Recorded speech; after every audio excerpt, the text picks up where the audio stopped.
Film Vasu, ఇండియాకి సంబంధించినటువంటి film Vasu ఏదైతే ఉందో, ఫిలిం పేరు, సినిమా పేరు వాసు, అది స్టూడెంట్ అకాడమీ అవార్డ్స్కి ఫైనలిస్ట్గా ఎన్నికవ్వడం జరిగింది. అంటే ఇంకా అవార్డు అనేది రాలేదు, కాకపోతే మొత్తం ప్రపంచం మొత్తం మీద వచ్చినటువంటి అప్లికేషన్స్లలో 8 ఫైనలిస్ట్లలో ఫిలిం వాసు కూడా వన్ ఆఫ్ ది ఫైనలిస్ట్. ఇది ఒక గ్రేట్ అచీవ్మెంట్ అన్నమాట.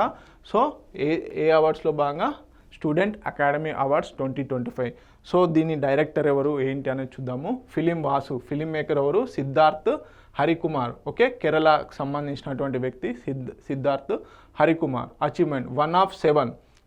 ఓకే, ఇందాక 8 అని చెప్పాను, please correct that one. 7 films. Okay, 7 ఫైనలిస్ట్లో బేసిక్గా నేరేటివ్ కేటగిరీలో, ఏ కేటగిరీలో? నేరేటివ్ కేటగిరీలో మనకి స్టూడెంట్ అకాడమీ అవార్డ్స్ ఏవైతే 2025 ఉన్నాయో దానిలో ఫైనలిస్ట్గా ఎన్నుకోవడం జరిగింది. The only Indian entry. Okay, short listed from the 3127 global submissions. మొత్తం ప్రపంచం మొత్తం మీద 3127 సబ్మిషన్స్, అప్లికేషన్స్ వస్తాయి. దాంట్లో ఫిలిం వాసు సెలెక్ట్ అవ్వడం జరిగింది. ఓకే, ఇండియా నుంచి ఒకే ఒక ఫిలిం సెలెక్ట్ అవ్వడం జరిగింది. ఓకే, స్టూడెంట్ అకాడమీ అవార్డ్స్లో భాగంగా.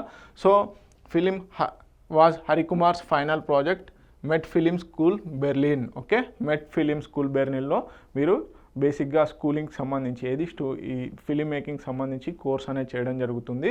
ఓకే, స్టూడెంట్స్ అకాడమీ అవార్డ్స్ ఎవరు ప్రజెంట్ చేస్తారు అంటే, okay, motions picture arts and sciences. బేసిక్గా మనకు ఆస్కార్ అవార్డ్స్ ఎవరైతే ఇస్తారో వాటిని అకాడమీ అవార్డ్స్ అని కూడా అంటారు కదా. సో ఆ ఆస్కార్ అవార్డ్స్ ఇచ్చేటువంటి ఆర్గనైజేషన్ ఏదైతే ఉందో motion pictures arts and sciences వాళ్ళు ఈ స్టూడెంట్ అకాడమీ అవార్డ్స్ అనేవి ఇవ్వడం జరుగుతుంది. Okay, consider the most prestigious honour to the student film projects. Okay, బేసిక్గా ఈ సెరమనీ వచ్చేసి October 6, 2025 రోజున ఫైనలిస్ట్కి, విజేతలకి బహుమతులు అనేవి ఇవ్వడం జరుగుతుంది. సో ఇండియా నుంచి ఏకైక ఫిలిం ఏంటి? వాసు ఫిలిం. ఓకే.